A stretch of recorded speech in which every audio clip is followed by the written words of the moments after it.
¿Dónde más iré, Dios? ¿Dónde más iré? Tienes palabras de vida eterna. ¿Dónde más iré, Dios? ¿Dónde más iré? Tienes palabras de vida eterna. ¿Dónde más iré, Dios? ¿Dónde más iré? Tienes palabras de vida eterna. ¿Dónde más iré, Dios? ¿Dónde más iré?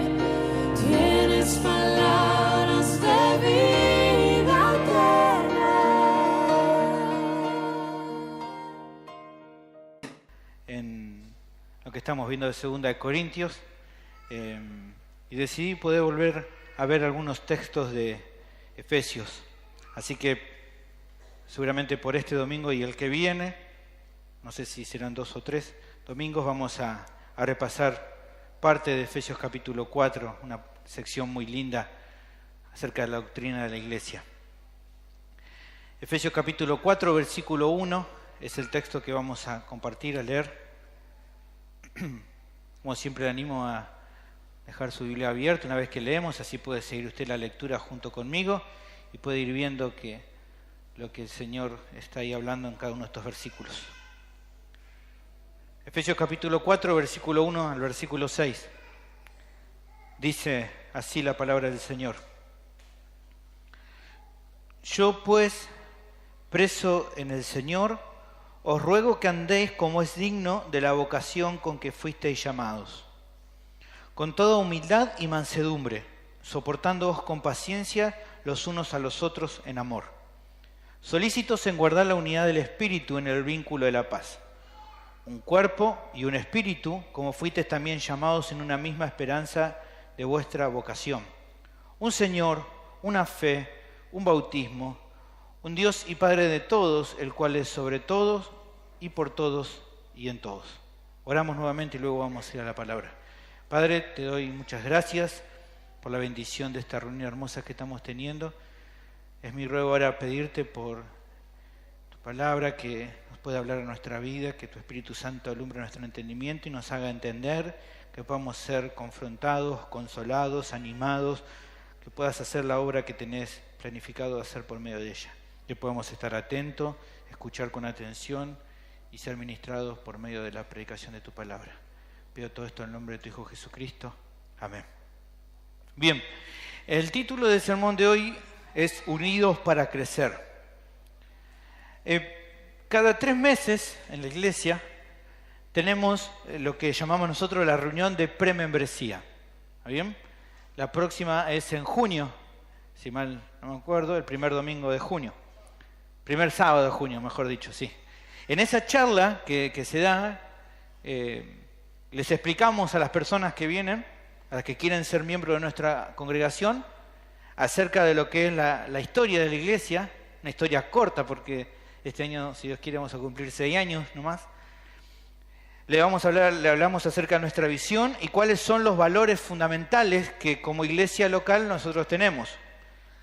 Lo que hacemos en un sentido en esa reunión es contestar una pregunta. ¿Cuál es esa pregunta? Bueno, ¿por qué como iglesia hacemos lo que hacemos? Un poco la reunión de premembresía hace eso. Creemos que las convicciones que tenemos y que como iglesia proclamamos son convicciones que agradan a Dios porque están fundamentadas en su palabra. ¿Y por qué? Bueno, ¿por qué hablar sobre la reunión de premembresía en comenzar hoy? Bueno, justamente el capítulo 4 de Efesios, especialmente aquí estos versículos del 1 hasta el 16, que es hasta donde vamos a llegar a ver en esta seguidilla, nos ayudó en su momento este pasaje para poder establecer los fundamentos que nos conducen como iglesia. Es uno de los pasajes más preciosos respecto a la eclesiología, a la doctrina de la iglesia, y por eso fueron un fundamento que nos ayudaron, el texto que nos ayudó a establecer los fundamentos de lo que hoy es la iglesia. Por lo tanto, entonces creo que es muy bueno, lo hablaba esta semana con un hermano, le decía, es bueno volver a recordar este pasaje, volver a repasarlo. Obviamente lo que definí hacer es hacerlo de una manera resumida. En su momento, cuando lo prediqué, Efesios 4, 1 al 16, fueron una serie de 7 sermones, fue bastante extenso. Creo que esta vez lo vamos a resumir solamente en 2, pero lo importante es volver a repetirlo y volver a recordarlo, porque queremos que cada persona que asiste a la iglesia, aquí a Pueblo de Dios, siempre pueda tener muy en cuenta por qué somos como somos aquí en la iglesia. Algunos me dicen, cuando vine a la iglesia me encontré con esto otro, Digo, sí, era lo que esperábamos que sintieras cuando vinieras a la iglesia, porque es lo que somos, ¿está bien? Ni más ni menos que eso. Y esto entonces nos parece importante volver a recordarlo y por eso venimos a Efesios capítulo 4. Uno, justamente, les dije que hay principios que conducen y que guían a Pueblo de Dios. Bueno, uno de los principios que guían a Pueblo de Dios es el que tenemos aquí en estos primeros 6 versículos del capítulo 4. Uno de esos principios es el que está ahí subrayado, unidad en la diversidad. Ese es uno de los principios que nos rigen. La iglesia de Éfeso, donde está escrito esto originalmente, bueno, era una iglesia con miembros que venían de diferentes contextos. Algunos eran judíos, otros eran gentiles. Imagínense con todo lo que eso implica, ¿no? Culturalmente, mentalmente, familiar, totalmente diferente en muchos casos. A eso imagínense también que se le agregaba, entre 2 judíos también tenían tal vez hasta formas diferentes de pensar, y lo mismo también entre los gentiles. Bueno, necesitaban ellos justamente este pasaje y los ayuda a que ellos puedan entender concretamente cómo tienen que manejarse, entendiendo que son diversos pero que tienen que estar unidos. Ahora, ¿por qué sigue siendo relevante para nosotros? Bueno, porque evidentemente, aunque no somos aquí judíos y gentiles, sí estamos y provenimos de diferentes contextos, diferentes formas de crianza, de diferentes lugares, diferentes edades, y eso hace que seamos justamente diferentes. Ninguno de nosotros es parecido al otro, ninguno de los otros ve la vida como el otro, y por eso necesitamos poder convivir en unidad, como diríamos, sin morir en el intento. Porque justamente esto que nos hace diferente, por un lado nos edifica, pero por otro lado genera que a veces pueda haber entre nosotros tensiones, temores, dudas, prejuicios de lo que otro piensa. Bueno, la palabra del Señor nos va a mostrar aquí que el deseo de Dios y el propósito de Dios es que estemos en unidad. Entonces la pregunta es, ¿cómo podemos estar unidos siendo que somos tan diferentes? Efesios capítulo 4, versículo 1 al 16 nos muestra, y especialmente estos primeros versículos nos muestra cómo lograr eso. Por eso te animo y te pido que hoy puedas seguirme, porque en el resumen que vamos a ver hoy de estos versículos vamos a encontrar muchos principios y muchas cosas importantes a verificar para que puedas ver entonces cómo logramos como iglesia, siendo tan diferentes, poder convivir en armonía y en unión unos con otros. Y quiero que lo analices y que lo tengas en cuenta, sea que vengas a la iglesia desde que la iglesia comenzó, allá hace 6 años atrás, allá por la Ferrere, como hoy que tal vez estás hace solamente un par de meses. Es importante que lo recuerdes, que lo tengas siempre en tu mente considerando, porque siempre tenemos que volver a repasar esto que tenemos que hacer, porque siempre tenemos el peligro de la división, de la desunión, de la falta de armonía. ¿Está bien? El tema entonces del sermón es el siguiente: los creyentes deben mantenerse en unidad porque eso es fundamental para el crecimiento de la iglesia. ¿Está bien? Toda esta sección muestra que ¿cómo hace una iglesia para crecer? ¿Cómo hace una iglesia para crecer? Bueno, por un lado, para que la iglesia crezca tiene que estar unida, y los creyentes tienen que esto grabárselo en su mente. Si yo quiero que mi iglesia crezca, si yo quiero que el pueblo de Dios crezca, no especialmente en número, no es que queremos ser una mega iglesia. Si queremos crecer espiritualmente, seamos que seamos 50, 100 o 200 o 1000, necesitamos estar unidos. Eso es lo que tenemos que entender. Por un lado, la semana que viene vamos a ver otro principio que nos va a ayudar a entender cómo hace la iglesia para crecer espiritualmente. Pero el que vamos a ver hoy es este. Si los creyentes queremos crecer como iglesia, tenemos que estar unidos. ¿Y cómo logran estar unidos? siendo que somos tan diferentes. Bueno, este pasaje que tenemos hoy nos presenta 3 cosas que los creyentes tienen que considerar para poder lograr este propósito de estar unidos y así poder crecer. 3 cosas son las que este pasaje nos da. La primera cosa la encontramos en el versículo 1. Para que los creyentes puedan mantenerse unidos, deben considerar, deben tener en mente siempre que Dios desea que vivan de acuerdo a eso, a la nueva naturaleza que nos dio. ¿Está bien? Para poder entonces mantenernos unidos, los creyentes, vos y yo, tenemos que considerar que justamente lo que Dios desea, de acuerdo a la nueva naturaleza que nos dio. El pasaje comienza en el versículo 1 y dice: yo pues, preso en el Señor, os ruego que andéis como es digno de la vocación con que fuisteis llamados. Este yo pues muestra el arranque de un nuevo tema, ¿está bien? Capítulo 1, capítulo 2 y capítulo 3 es mucha doctrina respecto a la salvación, ¿está bien? A partir del capítulo 4 empieza más doctrina respecto a la iglesia, ¿está bien? Es como que en los primeros capítulos se enfoca en decir lo que Dios hizo de nosotros, la obra tan grande que hizo, y a partir del capítulo 4 empieza a decir, bueno, a partir de lo que Dios hizo, ahora qué es lo que Dios espera de nosotros. Ese yo pues hace un cambio, y es un cambio radical en la carta, y nos lleva para otra dirección. En este caso implica para el apóstol que vivir de acuerdo a lo que él le va a pedir a los otros, es que lo ha convertido justamente, como dice ahí, en un preso del Señor, preso en el Señor. Uno dice, bueno, esta es una de las cartas de él desde la prisión, pero el punto es que él mismo se llama preso en el Señor.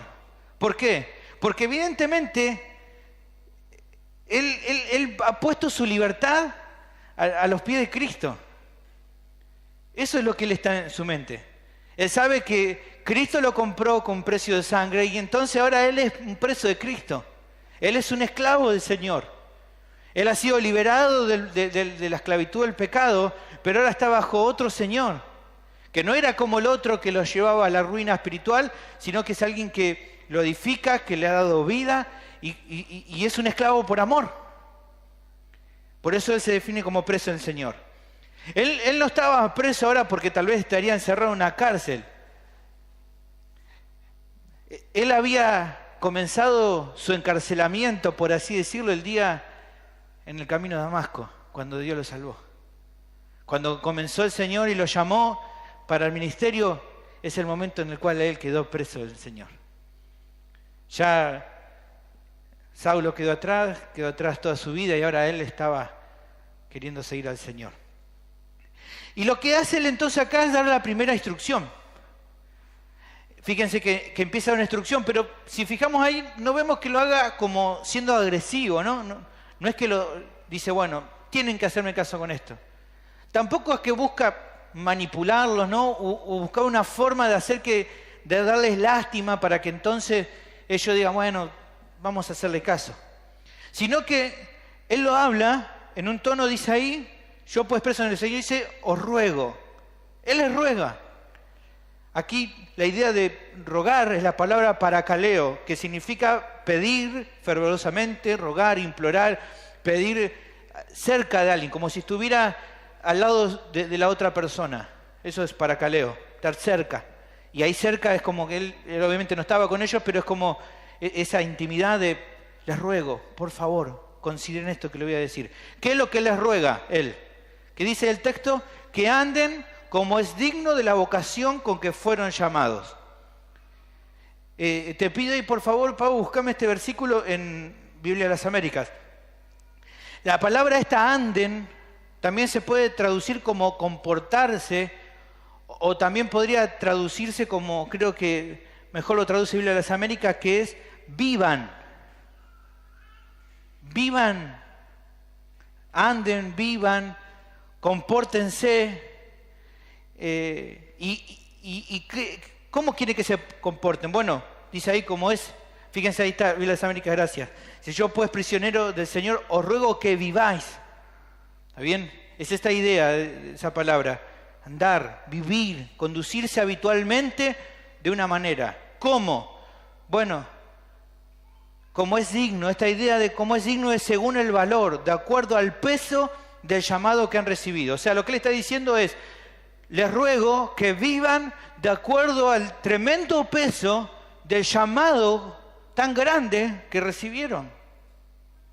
Es un llamado muy solemne, ¿ven? ¿Y cómo es este llamado tan solemne? ¿Por qué es tan grande? Bueno, no vamos a tener el tiempo hoy para verlo, pero si querés saber qué tan grande es el llamado que los creyentes recibieron, bueno, lee Efesios 1, Efesios 2 y Efesios 3 y vas a entender qué tan glorioso fue la obra del Señor con los creyentes. Qué tan grandes son las bendiciones que le dio, qué tan grande es lo que Él hizo con nosotros, qué maravillosa es esa obra de habernos salvado y de habernos hecho parte de Él. Bueno, ese es el llamado tan grande que, como les digo, tendríamos que hacer un sermón de 45 sermones tal vez, porque es muchísimo lo que hay que ver y entender respecto. Pero te animo sencillamente que vuelvas a repasarlo leyendo capítulo 1, capítulo 2 y capítulo 3. Entonces, de acuerdo a este llamado tan grande, de acuerdo a esta obra tan grande que Dios hizo en nosotros, lo que ahora se espera de los creyentes es que vivan dando fruto a partir de lo que Dios hizo en ellos. Hay un versículo entre capítulo 1, capítulo 2 y capítulo 3 que explica bien resumidamente eso. ¿Se acuerdan Efesios capítulo 2? Los primeros versículos son tremendos, nos cuentan sobre la obra de salvación, la obra que fue hecha por gracia. ¿Se acuerdan Efesios 2.8? Porque por gracia sois salvos por medio de la fe, y esto no de vosotros, sino don de Dios. Versículo 9, no es por obras para que nadie se gloríe. ¡Wow! Ahora, de acuerdo a ese llamado, ¿qué es lo que dice el versículo 10 que tiene que pasar? Porque somos hechura suya, poiema dice ahí, hechura, creados en Cristo Jesús para buenas obras, las cuales Dios preparó de antemano para que anduviésemos en ellas. Dios nos ha creado, no nos salvó por esas obras, pero Él nos creó para buenas obras, para que ahora vivamos mostrando fruto de lo que Él hizo en nosotros. O sea que básicamente lo que nos está pidiendo es vivan de acuerdo a lo que ahora son. Una ilustración de esta idea la encontramos, por ejemplo, en el Antiguo Testamento. Cuando usted lee el libro de Esther, usted va a encontrar un hombre ahí, un judío llamado Mardoqueo. Y él tiene como un conflicto porque hay un hombre ahí bastante malo que se llama Amán, que quiere como que Mardoqueo le rinda honor. Y fíjense la actitud de Mardoqueo. Esther capítulo 3 dice, y los siervos del rey que estaban a la puerta preguntaron a Mardoqueo, ¿por qué traspasás, Mardoqueo, el mandamiento del rey? Aconteció que hablándole cada día de esta manera y no escuchándolos él, lo denunciaron a Amán, para ver si Mardoqueo se mantendría firme en su dicho. Porque ¿cuál era la respuesta de él? Él les había dicho, ¿qué cosa? Que era judío. Y vio Amán que Mardoqueo ni se arrodillaba ni se humillaba delante de él y se llenó de ira. Él le dice, bueno, vos tenés que rendirme honor porque el rey lo dice. ¿Cuál es la respuesta? Yo soy judío, yo no me voy a arrodillar delante de ustedes. Sea el rey Asuero, sea el rey que sea, yo tengo un solo rey y es Dios. Entonces la respuesta de Mardoqueo es, yo soy judío, vivo de acuerdo a lo que soy. Esto es un poco lo que el pasaje nos está diciendo acá. Vivid de acuerdo a lo que sos. Tenés que ser lo que sos. ¿Y qué es lo que espera Dios que sea, que vivamos? ¿Cómo quiere Él que vivamos nosotros? ¿De acuerdo a qué? Bueno, si vemos en esta parte del pasaje, la voluntad de Dios es que los creyentes vivan ¿cómo? En unidad. Vamos a verlo ahora un poquito más adelante. Él quiere que vivamos en unidad. O sea, Él define que tu forma de vivir es en unidad con otros hermanos. O sea que si pueblo de Dios es unido, no es porque el pastor decidió que seamos unidos. No, Dios determinó que así sea. Por eso vivimos de esa manera. Esta es justamente la primera cosa que tenemos que considerar si queremos fomentar el estar unido además. Que justamente Dios quiere que vivamos de esta manera. Esto no es una idea que a alguien se le ocurrió o no es que, bueno, queremos ser diferentes a la iglesia. todas las iglesias tendrían que estar unidas, porque es lo que Dios quiere. Cada iglesia local, sus miembros tienen que estar unidos. ¿Por qué? Porque es lo que Dios quiere. Es lo que Él desea. Miren, Pablo en otro lado se lo dice a los corintios claro. Ustedes dicen, yo soy de Pablo, yo soy de Cefas, yo soy de Cristo. Y Pablo es contundente. ¿Acaso está dividido Cristo? Dice. No está dividido. Bueno, ¿por qué no?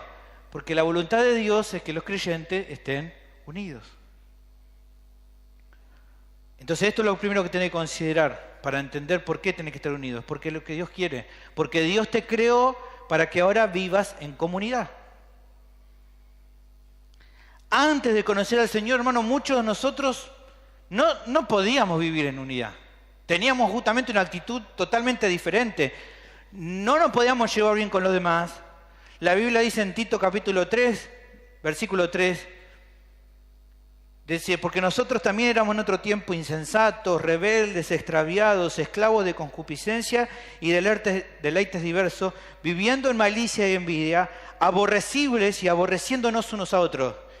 Está diciendo ahí, no bancábamos a nadie, pero nadie tampoco nos bancaba a nosotros. Bien, era un no bancarse mutuo con las personas. Así éramos estando lejos de Dios. Pero en Cristo ahora eso cambia. El Espíritu Santo transforma nuestra naturaleza para que ahora sí podamos vivir en armonía con otros, porque es justamente lo que Dios desea.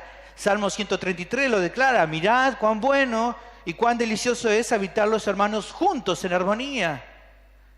Ahí el salmista, inspirado por el Espíritu Santo, no era solamente un deseo bueno del salmista. A Dios le parece bien, a Él le parece bueno que sus hijos, que los creyentes, vivan juntos en armonía. Eso era, hermano, algo común entre los cristianos de la primera iglesia, en el primer siglo, ¿se acuerdan? Usted lo ha leído, Hechos, capítulo 2. Todos los que habían creído estaban juntos y tenían en común todas las cosas. Eso es lo mismo, en un sentido, para ellos como debería ser para nosotros.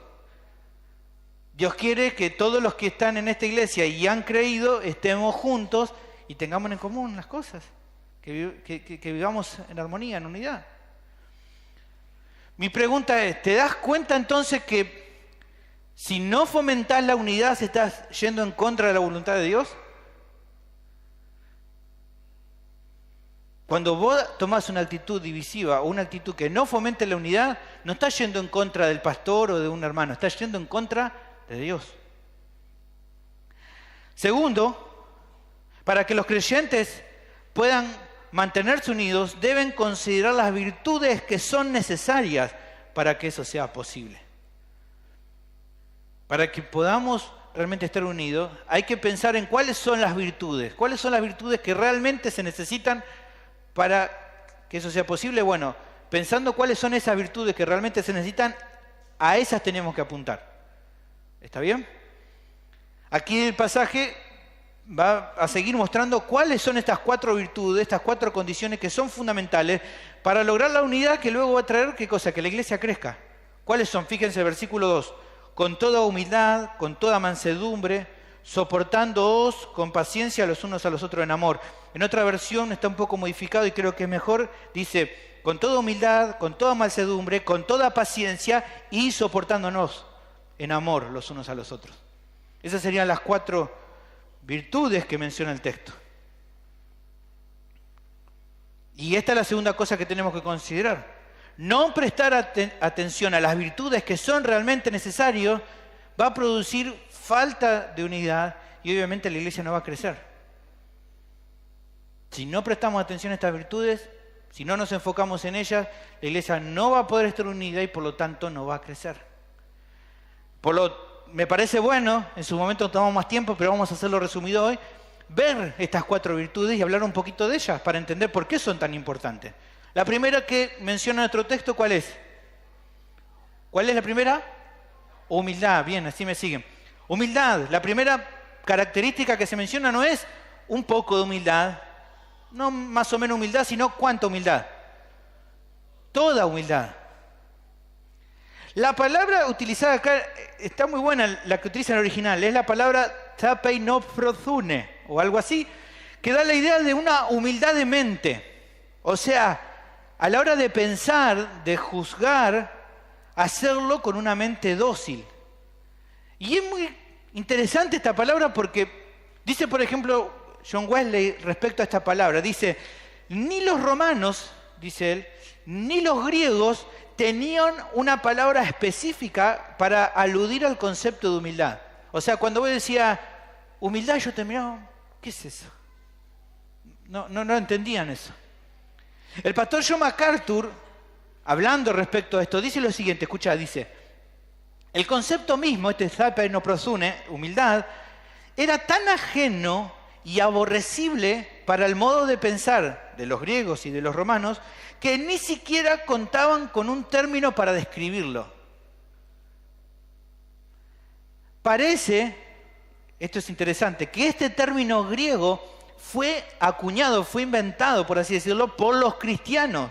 Es probable que por Pablo mismo, a fin de describir una cualidad para la cual no había otra palabra disponible. Es como que parece que Pablo la inventa porque no existía en ese momento esta palabra. Dice luego MacArthur, para los orgullosos griegos y romanos, sus términos para referirse a personas cobardes e innobles eran suficientes para describir a la persona no natural. No era algo natural el que no pensaba de sí con orgullo y satisfacción egocéntrica. Durante los primeros siglos del cristianismo, los escritores paganos tomaron prestado este término y siempre lo usaron con sarcasmo y con burla para referirse casi siempre a los cristianos, por cuanto la humildad para ellos era una debilidad digna de lástima y escarnio. Terrible.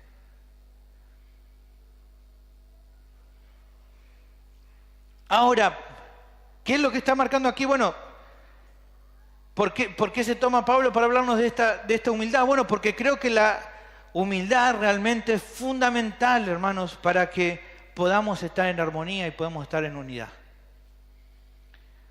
De todas las virtudes creo que es por donde arrancamos.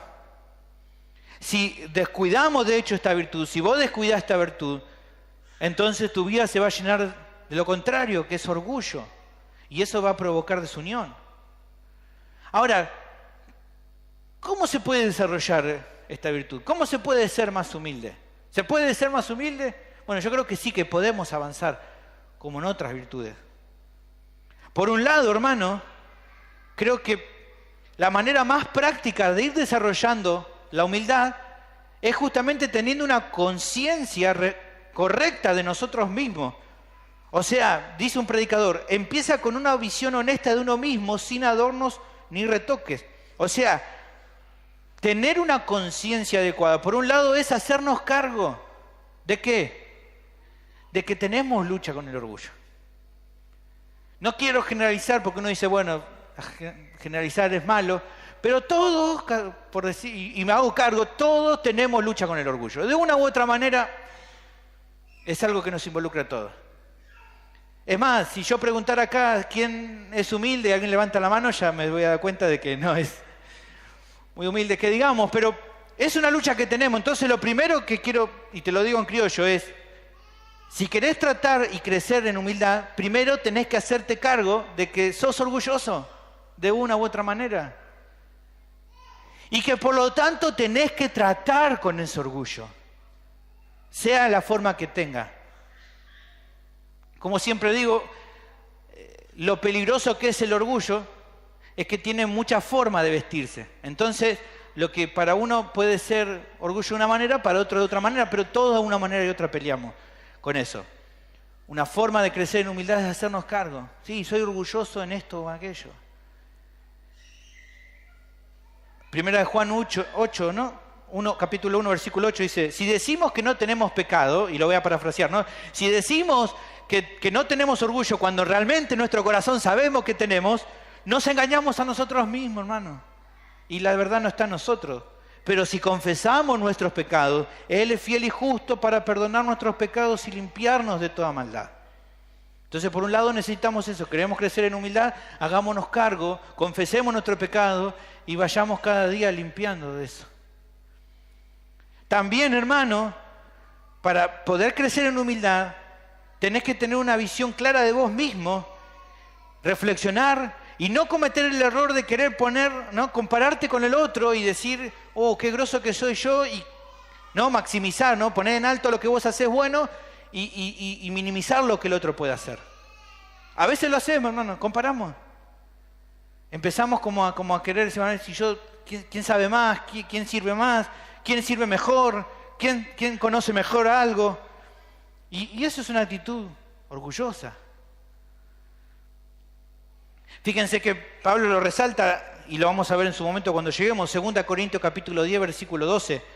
Pablo dice, porque no nos atrevemos a contarnos ni a compararnos con algunos que se alaban a sí mismos, pero ellos, midiéndose a sí mismos por sí mismos y comparándose consigo mismos, no son juiciosos, ¿no? Comparación, como que, miren todo lo que hago. Este micrófono lo compré yo, ese mantel lo puse yo, esto lo pinté yo. Yo. Basta. No le agrada a Dios eso. Y cuanto más lo hagas, más difícil va a ser que puedas ser humilde. Finalmente, creo que la humildad se puede desarrollar justamente al ser consciente, ¿no?, de quién es Dios. Cuando empezás a considerar lo grande que es, cuando empezás, como estábamos viendo estos días en la escuela bíblica, los atributos de Él, lo tremendo que es, entonces, ¿qué te das cuenta? Cuanto más grande lo ves a Él, ¿cómo te ves vos? Más insignificante. Como vimos hoy, ¿no? Él es capaz de amar, pero también de airarse. Y sí, ¡wow! ¿Cómo es eso? Hoy empezaron todos a preguntar, claro, había dudas, porque realmente vemos a Dios y a medida que lo vamos conociendo, nos damos cuenta de lo grande que es, y eso que nos lleva a ver qué insignificante que somos ante Él. Ver su gracia, hermano, por nosotros realmente nos hace humilde, nos humilla.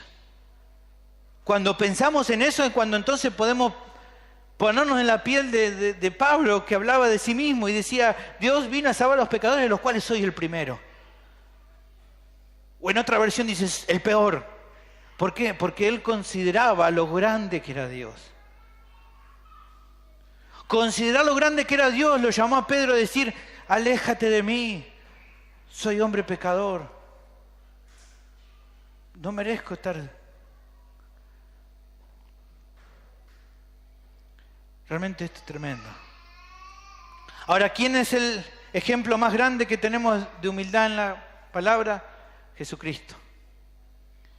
En Filipenses capítulo 2, versículo 2 en adelante nos muestra esto. Pablo dice, completad mi gozo sintiendo lo mismo, teniendo el mismo amor, unánime, sintiendo una misma cosa. Nada hagáis por contienda o por vanaglorias, antes bien con humildad. ¿Y cómo es la humildad? ¿Cómo actúa? Estimando cada uno a los demás como superiores a él mismo. No mirando cada uno por lo suyo propio, sino cada cual también por lo de los otros. Haya pues en vosotros este sentir que hubo también en Cristo Jesús, el cual siendo en forma de Dios, no estimó el ser igual a Dios como cosa que aferrarse, sino que se despojó a sí mismo, tomando forma de siervo, hecho semejante a los hombres, y estando en la condición de hombre, se humilló a sí mismo, haciéndose obediente hasta la muerte y muerte de cruz. Él es nuestro ejemplo máximo de humildad. Por lo que, hermano, si hay algo que te puede animar a ser humilde, es que justamente cuando actúas con humildad, cuando obras en humildad, estás siendo parecido a Cristo. Ahora, hay una relación muy estrecha entre la unidad y la humildad. ¿Por qué? Porque hay momentos donde los creyentes van a tener diferencia de opinión en temas que no van a ser esenciales en la fe. Va a haber alguna diferencia. Hay situaciones en la cual tal vez tu forma de actuar no va a ser como yo lo haría. Yo lo haría de esta manera, ¿no? Y el otro no lo hace como voy. Y está bien porque es diferente. Y es ahí cuando la humildad colabora. ¿Por qué? Porque te ayuda a considerar al otro superior a vos mismo. ¿Qué puedo aprender del otro? ¿Qué puedo observar? ¿Cómo puedo ponerme de acuerdo cuando tengo diferencia? Así obra la humildad. ¿Que va a haber diferencia? Claramente que sí, porque somos diferentes. El punto es, ¿cómo podemos tratar con esas diferencias? Si no las tratamos con humildad, es imposible. Mi pregunta es, con sinceridad, vos que me estás escuchando, ¿sos humilde? ¿Ves humildad en lo que haces?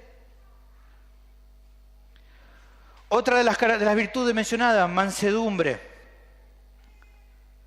Y antes de definir este concepto, es importante ver y recordar que estas virtudes se relacionan entre sí. Para que pueda haber mansedumbre, tiene que haber primero ¿qué? Humildad. Si no, una cosa no se puede de la otra. Ahora, ¿qué significa esto de mansedumbre? Un diccionario bíblico lo define de la siguiente manera. Dice, es aquella disposición de espíritu con la que aceptamos los tratos de Dios con nosotros como buenos y por ello sin discutirlo ni resistirlo. Este término, fíjate lo que dice el diccionario, está estrechamente relacionado ¿con cuál? Con la palabra tapeinoprosune, humildad, y es una directa consecuencia de ella. Colosenses capítulo 3, versículo 12. Vestidos pues como escogidos de Dios, santos y amados, de entrañable misericordia, de benignidad, de humildad y de mansedumbre, ¿ves? Va una y después va la otra. Solo, dice acá el diccionario, son solo los de corazón humilde los que también son mansos y que como tales no luchan contra Dios, ni se enfrentan ni contienden con Él. Sin embargo, dice el diccionario, esta mansedumbre, siendo ante todo una mansedumbre ante Dios, lo es también ante los hombres, incluso ante hombres malos, en base de estar consciente de que estos, con todos los insultos y malos tratos que puedan infligir, son permitidos y empleados por Dios para la disciplina y purificación de sus elegidos. O sea, que la mansedumbre se refiere a la condición de un corazón que se dispone a no reaccionar, a no utilizar su capacidad o su condición para intentar dañar a que lo trató mal inmerecidamente y sin sentido, sino que responde con bondad, con misericordia ante esa persona que te trató inmerecidamente mal, que te quiso dañar. La mansedumbre te ayuda a considerar eso y actuar con bondad, con misericordia, aunque tal vez no lo merezca. Uno de los ejemplos que tenemos en la Biblia de mansedumbre es el ejemplo de Moisés. Números capítulo 12, versículo 3, lo dice claridad. Dice respecto a Moisés, era muy manso, más que todos los hombres que había sobre la tierra. Y después lee ese capítulo y vas a ver que él actúa con mansedumbre y no responde mal a los propios hermanos. Aarón y María lo maltratan a él, no había hecho nada y la liga así de rebote y él no actúa mal, no le responde mal. Después Dios se encarga del asunto, ¿no? Y termina Moisés intercediendo por ellos, pidiéndole a Dios misericordia para que no los destruya por lo que ellos habían hecho. Y hay obviamente un modelo más grande, hermano, de mansedumbre. Nuevamente, el Señor Jesucristo. Él es el único que puede decir justamente lo que hablábamos recién. Él decía, aprendan de mí, que soy manso y humilde de corazón. Él podía decirlo porque él no estaba mintiendo, porque él no era vanaglorioso, sino que su testimonio era verdadero. Él tenía que decir la verdad respecto a lo que había en él. Y vemos esta verdad de que era manso justamente en Mateo capítulo 26, versículo 51. No lo leemos, pero ¿se acuerdan? Uno de sus discípulos le corta la oreja a un soldado y el Señor dice, guarda eso, ¿qué estás haciendo? ¿Y qué le dice? ¿Vos te crees que si yo no le pido al Padre ángeles no van a venir ahora y los van a matar a todos? Pero si hubiera hecho eso, no hubiera estado cumpliendo con el propósito de Dios. El manso prefiere hacer la voluntad de Dios antes que defenderse a sí mismo personalmente. Jesús no respondió, aunque tenía el poder para hacerlo. Ahora, el cristiano manso no es que pasa por alto la corrección. Cuando Dios es deshonrado, cuando su palabra es deshonrado, si Él tiene que corregir o amonestar, lo hace, a veces hasta duramente. El mismo Señor que estaba siendo manso con aquellos que venían a atacarlo, es el mismo que cuando va al templo revienta todo. ¿Por qué? Porque estaban deshonrando al Padre y Él era celoso del Padre. Pero la mansedumbre, el cristiano manso, nunca va a reaccionar por venganza. Nunca va a reaccionar a partir de algo personal, por hacerlo algo personal. Él cuando va a corregir, va a amonestar, lo va a hacer a partir de que alguien pueda estar deshonrando a Dios. Y no por algo personal. Es claro, hermano, que entonces la mansedumbre es necesaria para todas las relaciones que tenemos. En Tito capítulo 3 nos muestran que la mansedumbre es necesaria para tratar con las personas. Dice, a nadie difamen, no sean pendencieros, no peleen, sino sean amables, mostrando toda mansedumbre para con todos los hombres. A la hora de corregir, en 2 Timoteo 25 nos dice, con mansedumbre corrija a los que se oponen. La mansedumbre para corregir, la mansedumbre para tratar a todos. Mansedumbre a la hora de restaurar al hermano que cayó, a la persona que cayó. Fíjense, Gálatas capítulo 6, versículo 1. Hermanos, si alguno fuere sorprendida en alguna falta, vosotros que sois espirituales, restaurarle con espíritu de mansedumbre. Mansedumbre para restaurar a otros. La unidad, hermano, muchas veces se sostiene justamente en la mansedumbre. Hay ocasiones, hermano, por ejemplo, cuando no te vas a sentir del todo cómodo con los demás. No vas a estar tal vez cómodo. Tal vez a veces te vas a sentir molesto por la reacción de alguien, por la actitud de un hermano, ¿no? Lo saludás y dice, después tengo que hablar con vos. Oh, ¿qué pasó? Aguantá, te saludé nomás. Pero la mansedumbre te ayuda a no reaccionar. No. ¿Por qué? Porque Dios ahora transformó y ya no respondemos. En el mundo sí. En el mundo lo solucionamos enseguida, ¿no? Decimos, en el barrio lo solucionamos. Sí, en el barrio. Pero ahora en Cristo no solucionamos así las cosas. Ahora tenemos mansedumbre. Y no reaccionamos con misericordia cuando a veces nos maltratan. Mi pregunta es, ¿sos manso? ¿Cómo reaccionás cuando te agreden? ¿Cómo respondés? La otra virtud que tenemos adelante, vamos a adelantarnos. 1 hora y media dijo, ¿no, Isabel? No, vamos a intentar hacerlo más corto. Dice, paciencia, dice ahí. La palabra utilizada en original se relaciona con la idea de longanimidad. Una paciencia extensa, una paciencia constante, a prueba de toda situación. Aquí es el resultado de la humildad y la mansedumbre.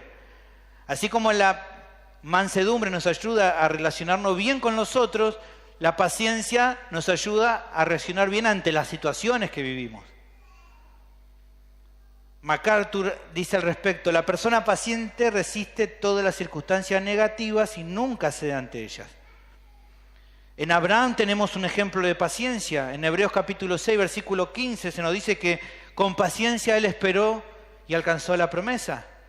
Y en Romanos capítulo 4, versículo 20 se nos remarca que a pesar del tiempo que pasó, él se fortaleció en fe, dando gloria a Dios, plenamente convencido de que era también poderoso para hacer todo lo que había prometido. Era un hombre de paciencia. La paciencia es sumamente importante para nosotros porque la necesitamos cuando parece que las cosas se salen de rumbo. El creyente paciente puede esperar confiando, ¿por qué? Porque sabe que Dios está en el control de todo.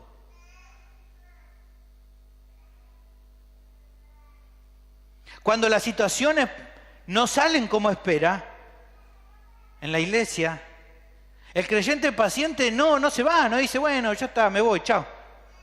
No se va a la primera de cambio. No se distancia de los hermanos. El creyente paciente ora, espera en el Señor y va a buscar agotar todas las opciones antes de tal vez tomar una decisión drástica. ¿Por qué? Porque es paciente. Sabe que Dios es el que obra y no él. Mi pregunta nuevamente es, en los momentos difíciles, ¿cómo es con vos? ¿Sos paciente? Finalmente, la última de las virtudes es soportarse en amor. La condición que encontramos finalmente en el texto es un fruto que se deriva al otro. Si hay humildad, si hay mansedumbre, si hay paciencia, entonces podemos soportarnos en amor. Soportarse en amor es la disposición interna de amar de corazón, de una manera cariñosa, con un afecto que es genuino, que busca no perjudicar en nada al otro. Porque busco el bien del otro. ¿Se acuerdan cuando Pablo dijo, si a mi hermano comer carne le es ocasión de caer, no comeré carne jamás, con tal de no hacer tropezar a mi hermano? Porque primero piensa en el otro. Romanos capítulo 12, versículo 9 dice, el amor sea sin fingimiento, aborrecer lo malo, seguir lo bueno. Amados los unos a los otros con amor fraternal. En cuanto a honra, prefiriendo los unos a los otros. Yo prefiero hacer el bien al otro y el otro prefiere hacerme el bien a mí. De esa manera todos juntos transitamos la vida cristiana. Un teólogo habla de esta virtud. Porque el problema que tenemos es que a veces hay algunos que piensan en los otros y hay otros que no piensan en los otros, piensan en sí mismos. Entonces no se puede dar la unidad. Dice un teólogo, lo que realmente importa no es que los creyentes se soporten uno a otro con resignación, sino que se acepten mutuamente en amor.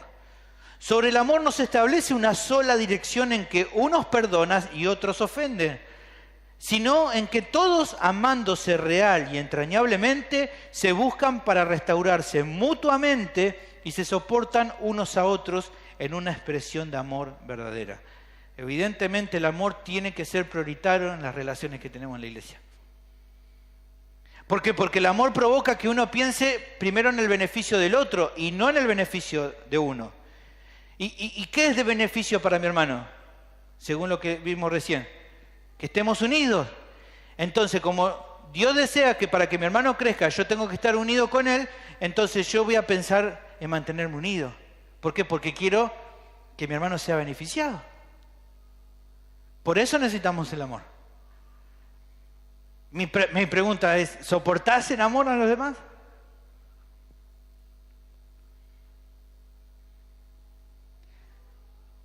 Evidentemente, hermanos, estas virtudes son muy importantes para poder estar unidos. Estas son las cosas que realmente importan para estar unidos. El ser parte, hermanos, de un mismo cuerpo no anula que seamos diferentes. Así como en un cuerpo todos los miembros son diferentes. Todos los miembros son diferentes. A menudo entonces te vas a encontrar con diferencias. Por eso necesitas de estas virtudes para lograr permanecer, hermano, unido a los demás. Lamentablemente en ocasiones a veces las iglesias se dividen no por defender la fe o no porque no concuerden en doctrinas esenciales, sino porque sencillamente no viven con humildad, no son mansos, no son pacientes, no se soportan en amor. Ponen excusa al otro, pero en realidad el problema es otro. En realidad el problema es que le dieron lugar al orgullo, a la soberbia, a la ira, a la inmadurez espiritual. En muchos casos ves eso, tristemente. Mi pregunta es, ¿ves estas virtudes en tu vida que mencioné? Finalmente, para que los creyentes puedan mantenerse unidos, deben considerar guardar los fundamentos que realmente no son negociables para el objetivo de estar unidos. Tienen que considerar que esto es lo que Dios quiere, tienen que considerar las virtudes necesarias para poder vivir en unidad y tienen que considerar cuáles son los fundamentos realmente importantes para poder lograr este propósito. El pasaje entonces aquí en esta sección va concluyendo con un mandamiento que apunta a la unidad. Dice, solícitos en guardar la unidad del espíritu en el vínculo de la paz. Un cuerpo y un espíritu, como fuisteis también llamados en una misma esperanza de vuestra vocación. Un Señor, una fe, un bautismo, un Dios y Padre de todos, el cual es sobre todos y por todos y en todos. Lo primero que se expresa antes de dar el mandamiento es la importancia. Hay que ser, dice ahí, solícitos por obedecerlo. Aquí el término utilizado es spudazo, da la idea de que tenés que apresurarte en hacerlo. Tenés que esforzarte. tienen que ser muy diligentes. Es un llamado a una actividad continua y que pongas toda tu fuerza en eso. Es muy importante, es muy urgente. Siempre tenés que tenerlo en cuenta. ¿Cuál es lo que siempre tenés en cuenta? ¿Qué dice ahí? Guarden la unidad del Espíritu en el vínculo de la paz. ¿Qué significa? Bueno, con toda diligencia los creyentes deben cuidar, deben preservar, mantener la unidad de la iglesia.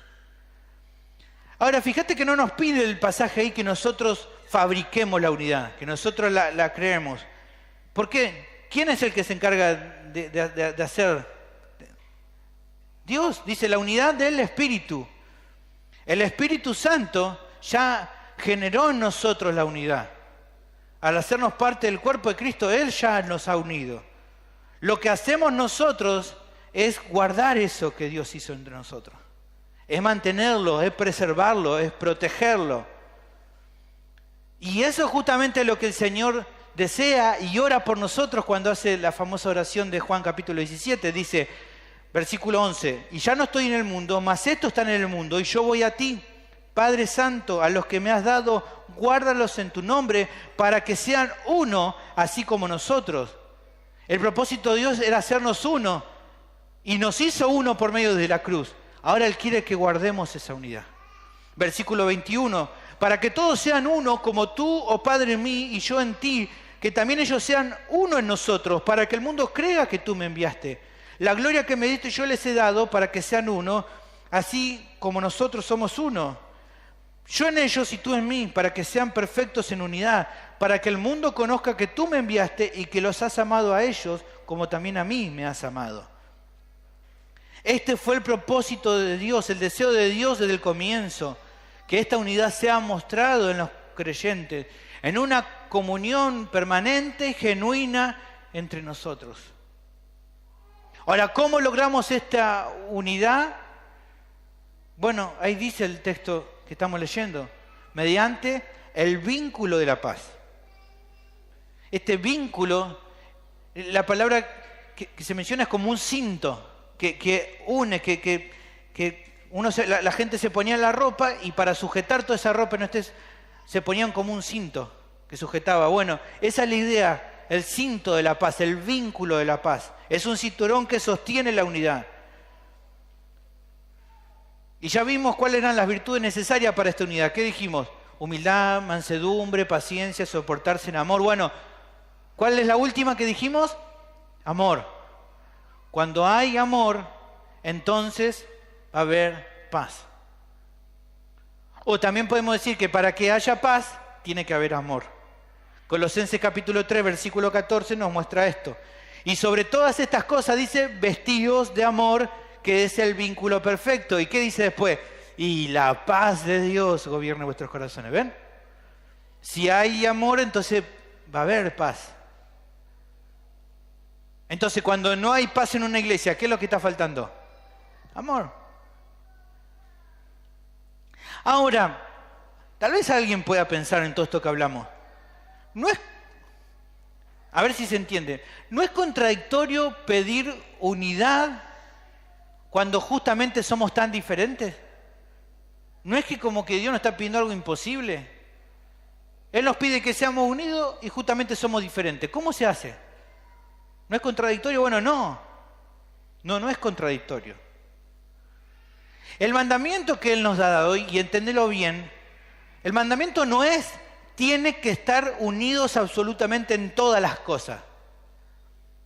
No es que Dios cuando nos salvó, nos hizo nueva criatura, pero ahora somos todos clones, que todos pensamos igual, que somos bajo un mismo molde. No, Él nos salvó, pero seguimos siendo, en un sentido, los mismos locos que éramos antes, los mismos panchos que éramos antes, los mismos graciosos, extrovertidos, introvertidos, todo eso sigue igual. El que era extrovertido antes del Señor, ahora sigue siendo. Yo pensé que cuando me salvaba Dios me iba a hacer rubiecito. No, va a seguir siendo morochito, no va a cambiar. El cambio es interno, espiritual nomás. Seguimos siendo lo mismo.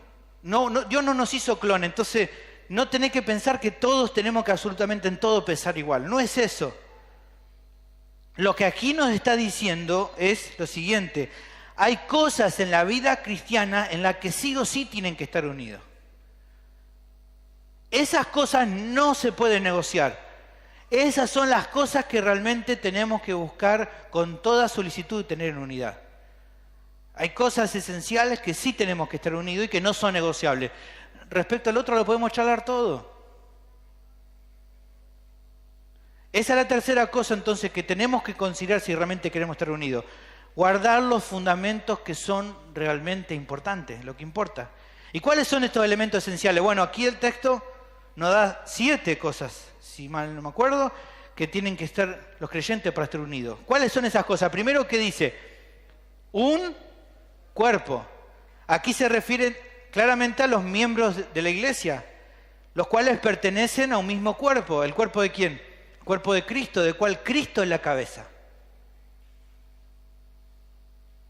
Efesios 1:22 dice, sometió todas las cosas bajo sus pies y lo dio por cabeza sobre todas las cosas a la iglesia, la cual es su cuerpo, la plenitud de aquel que todo lo llena en todo.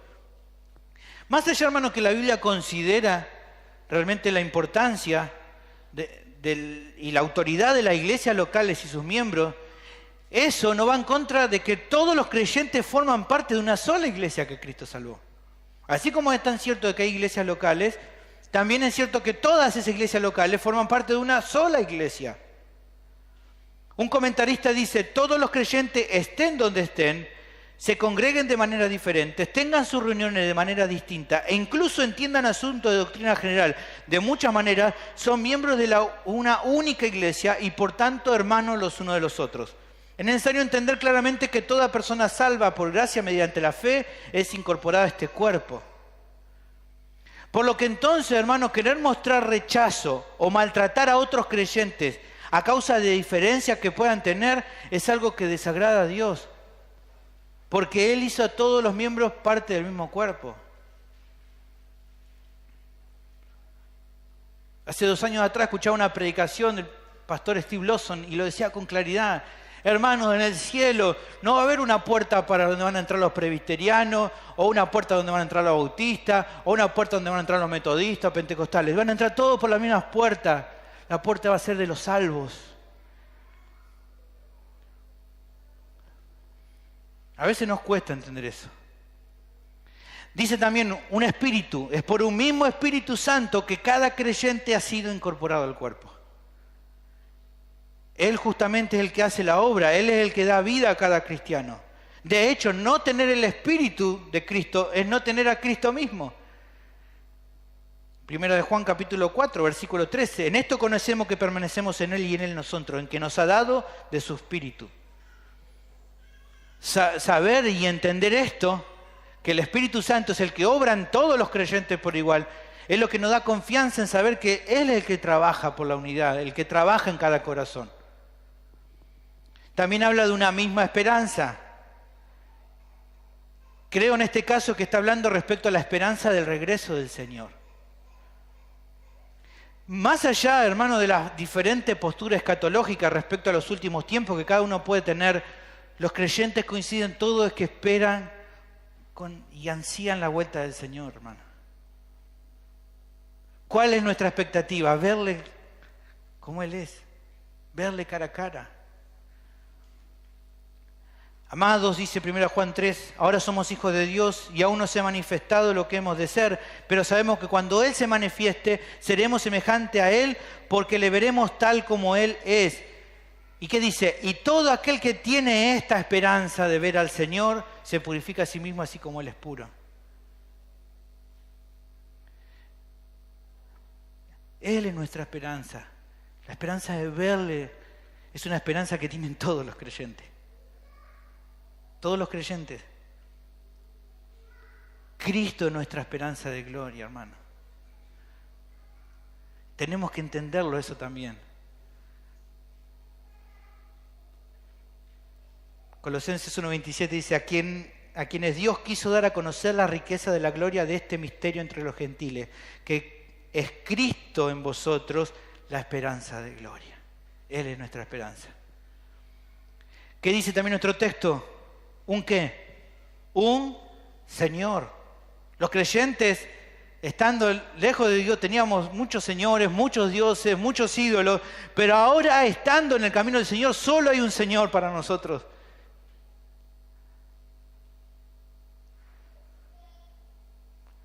Solamente creemos en un Dios, que es solamente Él, Señor.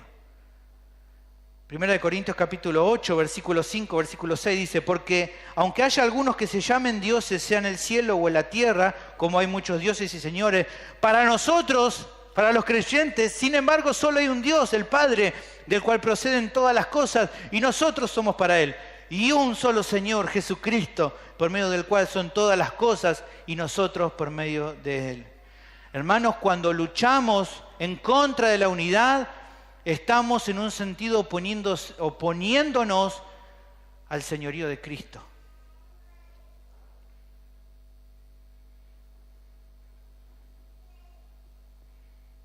Este único, el Señor al que alabamos, es el que te animo, que si todavía no conoces a Dios, si todavía estás en tus pecados, que vengas arrepentido ante Él. Que confíes en la obra de salvación que Él hizo. Porque solo Él, como el único Señor, tiene la autoridad y el poder para limpiarte de tus pecados. Solo Él puede hacerlo. No hay otra forma. Si todavía estás lejos de Él, te animo a que te vuelvas a Él de todo corazón en arrepentimiento y fe. Porque vas a encontrar así el perdón de tus pecados. Nuestro pasaje sigue y dice también una fe. Es esta misma base doctrinal a la que todo creyente ha sido entregado. Esos conceptos doctrinales esenciales. Romanos 6, 17 dice, pero gracias a Dios que aunque eran esclavos del pecado, habéis obedecido de corazón aquella forma de doctrina a la cual fuisteis entregado. Cada hijo de Dios fue moldeado de acuerdo a la verdad y ahora tiene un deseo interno por querer conocer más sobre la verdad y sobre querer obedecerla. Es como nos dijo una hermana en la entrevista que tuvimos, ahora entendí lo que Dios quiere. ¿Y yo qué puedo hacer? ¿Tengo que obedecer? Claro, ¿cómo voy a hacer otra cosa? Dice. Eso es lo que cada creyente va haciendo. Va entendiendo lo que Dios quiere y eso va haciendo. Y esa verdad solamente se encuentra única y solamente en la palabra de Dios. La Biblia, el único libro inspirado divinamente, el cual justamente es la base de nuestra fe. Ahí tenemos la verdad de Dios. Y es en esa fe que tenemos un solo evangelio, que no puede cambiarse, que no puede alterarse, que es el mensaje central de la Escritura y el único mensaje que tiene poder para salvar al pecador. Hay un solo evangelio. Como escuchaba la otra vez el profesor, a veces nosotros decimos mal, ¿no? El evangelio, decimos, en la Biblia hay 4 evangelios, ¿no? No, decía él, hay un solo evangelio. Hay uno solo. Es según Mateo, según Marcos, según Lucas, pero el evangelio es uno solo. No nos equivoquemos. Hay un solo evangelio que es el evangelio de Cristo, que fue el que nos salvó. No vamos a leerlo, pero en Gálatas capítulo 1, Pablo aclara respecto a esto del evangelio. También nos dice que hay un bautismo. Al hablar sobre un mismo bautismo, entendemos por un lado que el verdadero bautismo es la obra del Espíritu Santo en cada creyente, pero creo que en este caso se está hablando de la ordenanza que fue dada por el Señor como una profesión pública de cada discípulo. Es lo que han hecho hoy los hermanos aquí, un bautismo, una misma ordenanza, una confesión de aquel que ha rendido su vida a Cristo como Señor y Salvador. Ese ha sido lo que el Señor nos mandó a hacer. Mateo 28, 19 lo leímos hoy. Id y haced discípulos a todas las naciones. Y haciéndolo discípulos, luego ¿qué? Bautícenlo en el nombre del Padre, del Hijo y del Espíritu Santo. Un bautismo. Finalmente, un Dios y Padre de todos. Aquí se remarca que toda la iglesia tiene en común a un solo Dios. Es el único Dios por el cual toda la iglesia adora, todos lo adoramos, es sobre todos, es por todo, en todo, toda la iglesia adora a ese mismo Dios.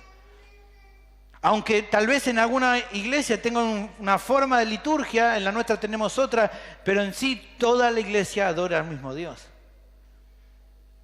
Es un mismo Dios al cual oramos y es el mismo Dios con el que cada creyente se relaciona. Pero también, no solo que es el mismo Dios, sino el mismo Padre. Somos parte todos de la misma familia. Aunque somos diferentes, hermanos, unos de otros. Estas son las verdades entonces que los creyentes nunca deben negociar. Lamentablemente, hermano, en algunas ocasiones las razones para entrar en conflicto con otros creyentes no es porque haya desacuerdos en elementos que sean en esto que son esenciales, sino en cosas que son a veces detalles menores, poco relevantes. Y divisiones por esos detalles menores no muestran en realidad un celo por la verdad, sino muestran el deseo por querer imponer una forma de pensar a otro que tal vez no tiene por qué pensar exactamente igual que vos. Porque justamente no es algo esencial.